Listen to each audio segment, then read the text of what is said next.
Good morning, and thank you for tuning into part 2 of our daily Sabbath session. Our daily Bible Canada Sabbath session. I just shortened it a little bit with the title and called it Daily Sabbath Session. But I guess that's a false title because we really don't have a Sabbath session every day. But we do get a Sabbath session every 7 sessions, and I hope you guys sincerely enjoy these Sabbath sessions. And if you're listening on YouTube right now, I'd ask that you subscribe to our channel and hit that like button, because every time you like our videos or subscribe to our channel, that's one more point of support for us. So today I promised you that I was going to share my testimony of stepping out in faith, and I figured I'd start way back. I can't even actually remember when this was. I'd say probably 2012, maybe even 2011 that this happened, that this occurred. And I was over at my grandma's house actually when this happened, and I'm pretty sure it was a Sunday morning, or maybe it was even a Saturday night actually. I think it was Saturday night that this occurred. And I was sitting there with my grandma on the phone, and I said, not on the phone, sorry, but I was sitting with her on the couch, and I looked at my grandma and I said, I wonder if there's any churches in town that would allow me to go to church without my parents. Because at this time I knew that my parents had been going through some struggles of their own and that they wouldn't really maybe be interested so much in going to church. So she said, well, you know, I don't really know, to be honest with you. And our night just kind of continued on, and it got a little bit later into the evening, and I said, well, I'm going to call a couple of churches and see. And I kind of figured that I wouldn't get through, but I tried anyways, and of course I didn't get through. And so I decided, well, I'll wait till Sunday morning when somebody's got to be there. So I waited until about 9 o'clock. I woke up by 8 o'clock Sunday morning, you know, sat around, relaxed, woke up for a bit. And at 9 o'clock, I called a couple of the churches around. I started with one on the far end of town, and I called them and I said, do you guys really allow kids to come without their parents? And they said, well, no, not really. We prefer that the children have their parents or a supervisor with them. And I said, okay, good. So I hung up. You know, kind of feeling disappointed, I decided, well, let's try again, because, you know, I really want to connect with God in that spiritual level. So that's when I tried another church that was, you know, right up the road from my grandma's house, and I called and I said, do you guys allow, you know, younger kids to come, not younger, you know, like, I was probably about 10 at the time of this occurring, and I said, maybe even younger, actually, and I said, do you allow, like, 10-year-olds to come to church without parents? And they said, no, we prefer that they have a supervisor. And I said, okay, well, thank you, have a good day. And he said, yep. And we got off the phone, and I said, well, I'm going to try one more. And I tried one that was about 4 blocks away. And it was Faith Baptist Church. And I've got to tell you, they are the nicest people that I've ever met. If any of you are listening to this right now, may God sincerely bless you all, because you're an amazing church. You have amazing ministry that you're working.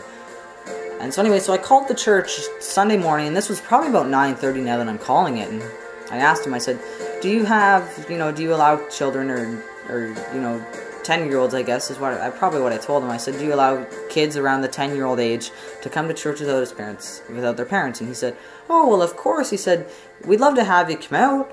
And I said, oh, well, okay, what time does your service start? And he said, 10. And I immediately got my coat and shoes on and got up to that church. And that was probably about 3-4 blocks away from where my grandmother lived. And I got up to this church, and, you know, and I walked inside, and everybody immediately came up and, oh, hi, nice to meet you, what's your name, you know, and introducing myself. They were just so friendly. They were amazing people, and they made me feel so welcome. So I actually stayed there for quite a while, and I started getting involved in Sunday school and playing bells and stuff like that.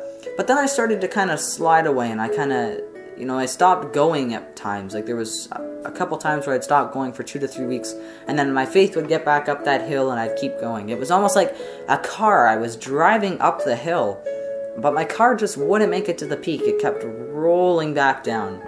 So finally, my parents, I think, kind of took a step out in faith, and they said, well, why don't we go back to an old church that we used to go to? Now, we used to go to this church probably when I was about, 5 or 6. You know, pretty young, maybe even younger than that, actually. And it was in Dresden. And Dresden's about 15, 20 minutes from where I live. And I said, oh, okay, great. I said, that sounds amazing, actually. So we started going back, and, you know, and of course, they didn't really remember who we were, because at that time the church was a very thriving church. And when we arrived there was only about maybe 10 people at the most attending the church. Well, once we got there was 10. There was probably about 5 or 6, or, you know, even less than that, actually. It would have been there probably would have only been about 4 of them at this time. 4 people in a church. what does that tell you about God, that He's working in that church? Because most other churches would have collapsed by then, but they were still holding strong to their faith and to God's love. And we joined, and we immediately got into it, and of course there was no Sunday school at this church, so it was a little bit different for me, and for my little brother as well, there was no Sunday school.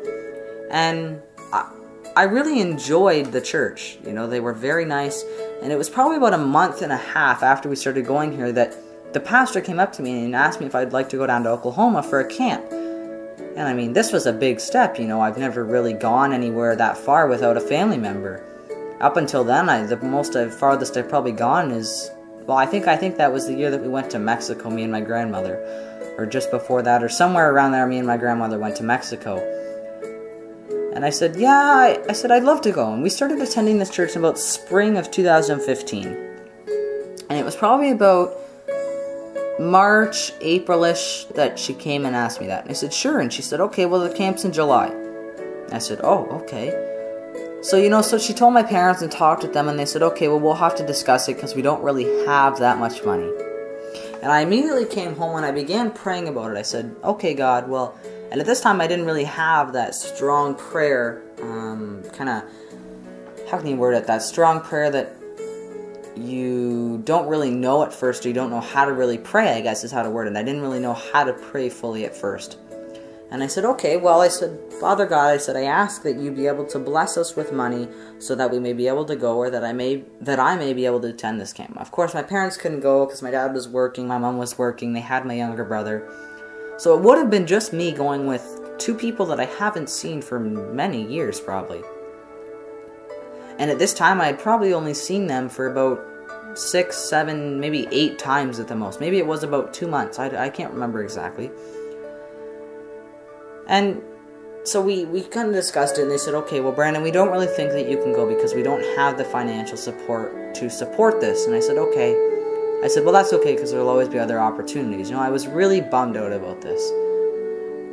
So we went back to church the following Sunday. My mom kind of took her off, the pastor kind of took her off to the side and said, okay, well, did you guys make a decision? And she said, okay, well, we really don't have the financial supplies that we need to supply him with this stuff. And she said, okay. She said, well, I'll tell you this. And at this time, she called me and my dad over, and she said, I want to pay for his trip for him to go to camp. I want to pay for his trip. Isn't that amazing that somebody could do that? That was probably well, you figure the camp's about $100 for the entire week for food in a room, plus the travel costs of going down there for the dinners. I want to pay for his cost of his trip. It was so amazing hearing that come out of pretty much a stranger's voice. I didn't know her that well at this time. But she must have known deep down, or God must have touched her in some way, saying, why don't you bless this young man and bring him along? And it was amazing. And she really did bless me, because as the days grew closer, I got more and more excited to attend this camp. It was all, everything that I heard come out of this camp down in there was amazing. It was amazing work. So I kind of continued on, getting ready, packing up. It was getting closer to July. If I can remember correctly, it was the second week in July that the camp occurred. So we were getting closer and closer to the date, and I was so excited, I just couldn't hold it in, my excitement. So the night before, I went and stayed at the pastor's dad's house, and he was the other one that was going with us, and I grew pretty close with him. And I went and stayed at his house the night before, and the morning of, we actually had a guy named Doug that came with us. Doug was his name, and he was another guy that was kind of like me that he just attended. Bev and Nancy were the two. Bev, actually, was the one that we had on our Romans talk, our first Sabbath session talk. That was Bev, and that's the guy that pretty much took me down there. And then we had another guy named Doug that he used to attend our church, but he hasn't been there in a while. And that's okay, because God calls people in their ways. If he accidentally fell back into his old ways, that's okay, because God still loves them. God's there to always help us if we need help. We just have to accept him as our God, and our Father, and our Savior, and our refuge. So anyway, so we were staying the night at Bev's house, and Doug came up and, got his bags out of his car, And I think his brother actually drove him, and his brother left, and at this time his brother was going to the church too. And so anyway, so we were sitting there, and I'm like, okay, is she coming in? Is Nancy coming? And he's like, no, she's not quite here yet. And I said, oh, okay. I said, is she coming in? Is she coming? No, she's not quite here yet.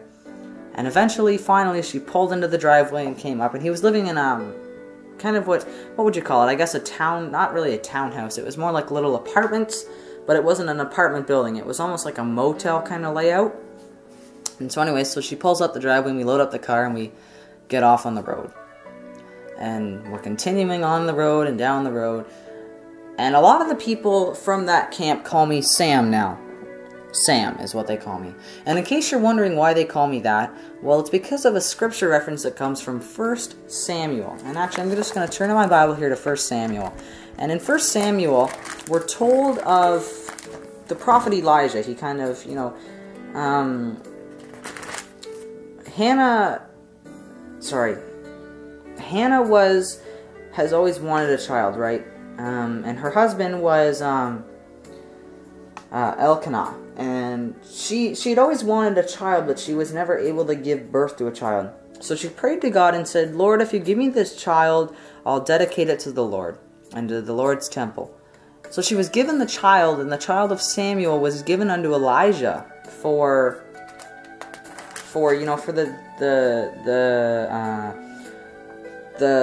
sorry, I'm so sorry, I can't even think of what I want to say. For the dedication, because she had dedicated to God, so she gave the child to Elijah for God and for God's purposes and to work in the temple. And Samuel, now this actually very, very much coincides with this first camp. Because Samuel was told, he was laying in bed one night and he heard his name, Samuel, Samuel. So he got up and wandered out and into Elijah's bedroom. He said, What have you called me? And Elijah said, No, go lay back down. And so Samuel went back down, and a couple minutes later he heard, Samuel, Samuel. So he got back up once again and went into Elijah's bedroom and said, Elijah, have you called me yet? And Elijah says, No, I haven't called you, go lay down. So he lays down, and this goes on several times, and finally he hears it one more time, and he hears the voice, Samuel, Samuel. So he gets up and goes into Elijah's bedroom and says, Okay, I know you called me this time. What do you want? And Elijah says, No, it wasn't me. Now I want you to go lay back down. And when you hear him calling you, say, Yes, I am listening.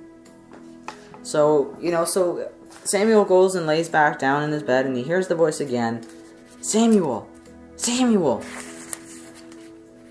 And so anyway, so he responds. He says, "Okay, I'm listening." And that's when that's when he began talking with God, and that coincides with at the camp, because once we arrived at this camp, it was probably about 5 minutes up the road to a town of Stillwater, Oklahoma.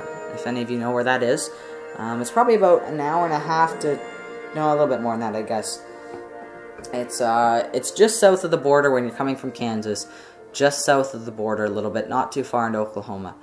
Maybe like, I want to say about 2 hours, maybe an hour, 2 hours in, maybe a little bit farther than that. So we arrived at this camp, we drove all the way through Stillwater, and the whole way there, my heart was pounding. I was like, oh my gosh, we're here, yay! So we pulled up to this camp, and, and we kind of realized, okay, well, there's a lot of people here, there's quite a good, so I came in and, Bev and Nancy started introducing me to people. And that's actually where I met Rick Rosser, which was the other one that we had on our talk. And you're going to meet a couple of other people that I met at that camp that are going to come on and do some talks. And one of them was Karen and Aubrey. And I really connected with Karen and Aubrey, and they're from Texas as well. And I really did connect with them. So anyways, so we went along, and, the camp went through, and I was hearing God's voice more and more as the camp went through. And finally we came home. And Erie Beach, which is a camp just not far from here, was the week after that, or a couple weeks after that, sorry. And so anyway, so we got out to the camp, and they were doing, Aubrey, which was the one that I had met, actually came up to Canada for our camp. And me and him got to talking, and he says, Brandon, he says, have you ever thought about being baptized? And I said, yeah, I've thought numerous times about it. And he says, well, I just want you, as this camp's going on, to listen to God's voice, and to listen if God's calling you to be baptized. And I said, okay. And as the week went on, I kind of got that feeling more and more that I should be baptized. And I felt like that was God kind of tapping on my shoulder saying, hey, Brandon, come on. This is your cue. Let's go, Brandon. So I stepped out in faith and I said, I'll do it. And I asked Bev at first if he would like to baptize me. And he said, okay. Well, he said, I'll pray about it. So I went back to him a couple of days later and I said, well, have you made your decision? Or has God kind of asked you yet or told you what you should do? And he says, I'm feeling led that I'm not the one that's supposed to baptize you. And I said, oh. I said, okay, well, what about if I'll go ask Aubrey. And I went and asked Aubrey, and Aubrey immediately said yes. He says, I'll do it, Brandon. So Aubrey did my baptism, and then Bev and Aubrey did my confirmation into the church, and that all occurred at Erie Beach, 2015. So folks, that's really all that I have to tell you today. That's my testimony of stepping out in faith. You know, even though I was really excited and it seemed so exciting to get to go there, it was very nerve-wracking at the same time. I met so many amazing people at the American camp, and I love going down every year to meet even more people because we have a different crowd pretty much, it seems like, every year. So folks, I just asked you to sometimes take a step in faith. Don't stick to your normal routine. Take a step in faith. And always expel the immoral brother. So folks, that ends our Sabbath session for now. Our chapter 5 of 1 Corinthians Sabbath session. And I sincerely thank you for tuning in. And once again, our email is always open, dailybiblecanada@gmail.com. You can send us an email and send us your prayer concerns, or you can send us a short email just saying, hey, I'd like to set up a prayer call where we pray over the phone, and we'll more than gladly do that with you. So folks, this is Brandon Med saying, make it an amazing day, and step out in faith today. Thank you for listening.